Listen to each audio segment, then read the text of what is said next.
Hello friends नमस्कार।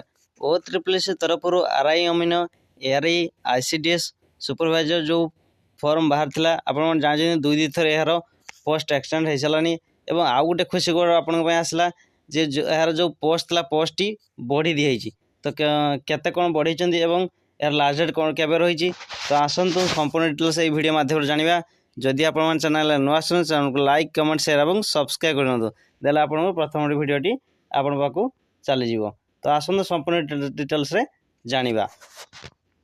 ओ triple C subordinate commission तरफ जो आरआई अमीन फॉर्म यार डेट एक्सटेंड होता यार डेट एक्सटेंड होता 8 मार्च 8 यार लास्ट जदि आप ऑनलाइन रजिस्ट्रेशन कर आगु तो मार्च 8 भितर आप ऑनलाइन फॉर्म आवेदन करेंगे। एवं आउ गोटे खुशी खबर आसला कि आप पोस्ट थिला जो पोस्ट थिला से पोस्ट इनक्रीज हो बढ़ी तो देखो मुझे रखी डाउनलोड कर देखदेवी।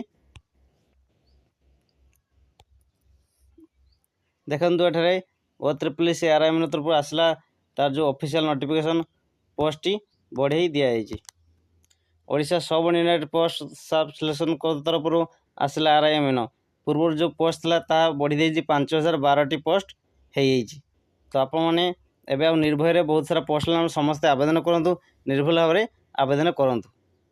जदि आप वीडियो भल लगे वीडियो को लाइक कमेंट शेयर और सब्सक्राइब कर दियंतु।